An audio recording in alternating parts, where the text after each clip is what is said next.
All right, off we go. It's the Ryan Hartson Show on BWC Internet Radio. I'm Ryan Hartson. All right, we move on in the NBA playoffs now.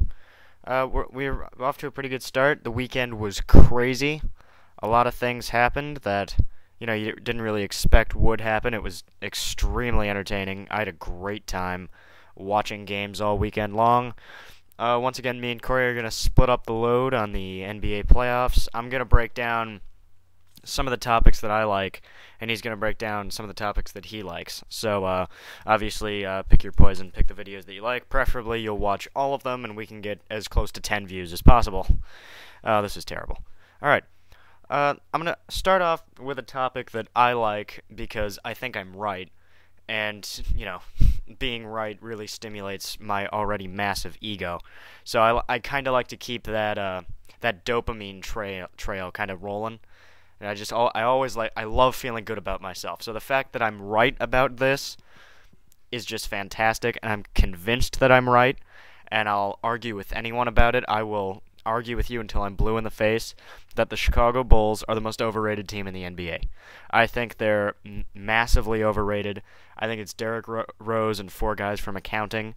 They're completely useless on offense. Yeah, they defend like hell, and that's cute. But at the end of the day, when you're playing the Miamis and the Bostons, you have to score points, and it is just so obvious that they do not have the people to score the points. And I didn't have any solid numbers in front of me to kind of prove my point. So your 2010-2011 Bulls. I don't want postseason statistics. I want regular season statistics. So, anyway, these look like regular season statistics to me. Yeah. Okay, yeah, they are regular season statistics. So, good stuff. We start here. Now, I claim a few months ago now that Derrick Rose obviously is the MVP of the league. He's unbelievable. He does things that few players in the NBA can do. He's unbelievably athletic, unbelievably talented. He's a really good shooter. Everything that he's bad at, he works on and tries to get better at, which is a quality that is extremely useful in the NBA and really anything, not just sports but in life. And he's got all the qualities that you like, and he doesn't have any qualities that you don't like. He seems very mature to me, on top of things all the time. He's a great leader. And all of that is nice, and that's why he's the MVP of the league, and I believe he's one of the 7 best players in the NBA. So, when you got all that, you look at the rest of his team, and there's really nobody there. Like I said, the Cavaliers teams of the last 2 years, LeBron James, and then a bunch of guys that you might know, but they're terrible, right? Anderson Varejao, Mo Williams, Anton Jameson. There's nothing there that does it for me, right? And you look at this roster, same thing. Nothing there that does it for me. Carlos Boozer is a name that does it for me. Injury prone, has a problem with holding onto the ball, turns the ball over 9 times a game, right? I'm guessing TOT is turnovers over there. 2.5 times a game. Not quite as bad now. What the hell is TOT? I'm going to leave that alone. Anyway. He turns over the ball about 2.5 times a game. Now, Derrick Rose turns it over more times a game, but the ball is always in his hand, so you would think he's going to turn it over more. So you got all these guys, and I'm just not sure what they are, right? After Rose, Boozer, Luau Deng, Joakim Noah, Kyle Korver, Taj Gibson, Ronnie Brewer. And then we get in some names that I just don't recognize. Keith Bogans, I got. Brian Scalabrine, showing that fat gingers can make it to the NBA. Hey, that's an accomplishment. I mean, he is very similar athletically to me. I'm a little skinnier. I'm a little leaner. I'm not quite as strong. I'm pretty sure I'm faster than him. So Brian Scalabrine gives me hope that one day I, too, can be a fat ginger bench warmer in the National Basketball Association. It's very exciting for me. So, anyway, you look at this Bulls roster, and you just look at points per game. Just the points per game part of the stats here. Rose, 25 a game. All right, that's really good. You score 25 points a game. I mean, he does a million other things a game. He could score more if he had to. It's awesome. And he's an awesome player. And he has to do it by himself. Because you know what everybody else is doing? No other player on the Bulls scores more than 17 points a game. No one's even in 20. They're scoring 17 a game.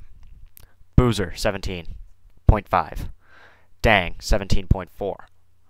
Noah, 11.7. Korver, only 8. Taj Gibson, only 7.1.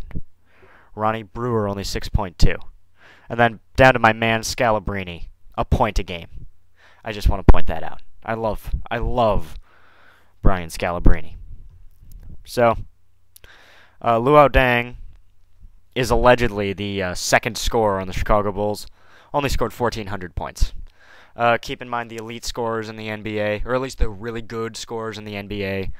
You know, take the great players out of it. Well, D-Wade, obviously, D-Wade, LeBron, they're all scoring 2,000 points a game. Kobe, scoring 2,000 points a game. Durant was the points leader this year. You're scoring. The great players are scoring 2,000 points. Dang scored 1,400. That's not what we're looking for. Boozer scored 1,000 points a game. My phone's ringing. Boozer scored 1,000 points a game. Or 1,000 points total. Not very good. Again, 2,000 points is what we're looking for. That's the requirement. Korver, 681. Oh yeah, and Joakim Noah. The dynamic big man, Joakim Noah. 561 points this year. Yeah, they have a lot of scoring talent on their roster. No. I don't see it. Where is your second option? Right? You go over, look at the Oklahoma City Thunder. Kevin Durant, one of the 5 best players in the NBA. He's unbelievable. I love him. I think he's great, right? I think he's better than Derrick Rose. And then, you know, he has people on his team. He's got the people. He's got, they play great defense as well. You got Kendrick Perkins solidifying the inside. Great physical presence. And you've got a legitimate Scottie Pippen type player, right? A legitimate number 2. He's not 1A. He's clearly number 2, but he's still a great option in Russell Westbrook. Great roster. Great talent. You have to have a second guy. Batman has to have a Robin. Has to have a Robin. And Derrick Rose is Batman by himself. He's Batman, Superman, and Spider-Man all rolled into one. That does not win championships. So, are they going to get past the Pacers? Absolutely. I think they're going to get past the Pacers relatively easily. In 5 games, probably. I picked it in a sweep. I do think the Pacers are going to steal a game. They come out there playing much better than I thought they would. So I'll give them a game now. But I don't see them getting... I mean, if they run into the Magic in the next round, Dwight Howard and the Shooters, we'll see. But I think they'll probably end up playing the Hawks in that series, and they'll be able to get past them as well. And then you get to the conference finals where you're playing the big boys.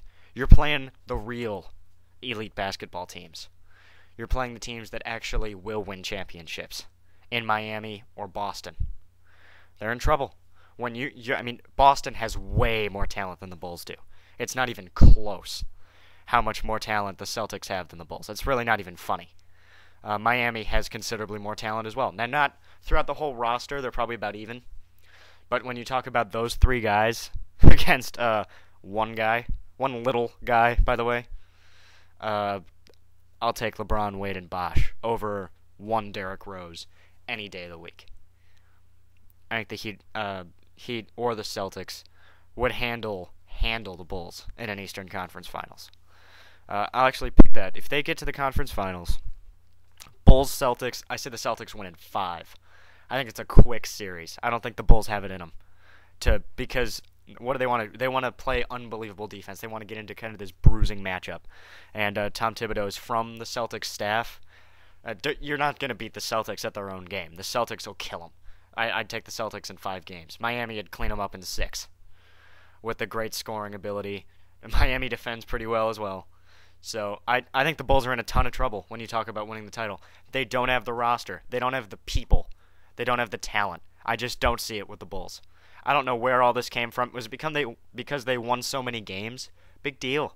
Did we not know these Miami teams, or these Cleveland teams with LeBron that won 65 games?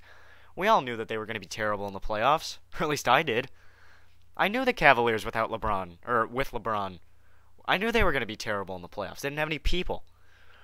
Derrick Rose doesn't have any people around him. He's in trouble. Because Joakim Noah and Luol Deng are not going to do it for you. They're just not. The Bulls are screwed. The Bulls are screwed. I mean, and Derrick Rose can do everything in his power to do it. I think Derrick Rose is a great player, one of the 7 best players in the NBA, as I said. I think he's phenomenal. Unbelievable. Easily the MVP of the league this year. That said, you don't have the team around him. So, there you go. The Bulls are losing in the conference finals. Nothing changed after game 1. Bulls are still losing in the conference finals. All right, there you go. Move on to something that I'm also right on. The Oklahoma City Thunder is the next team I want to talk about. They had a great game 1. Why Kevin Durant is one of the best players in the NBA, and why he is going to win more titles than LeBron James. That's next. It's the Ryan Hartson Show on BWC Internet Radio.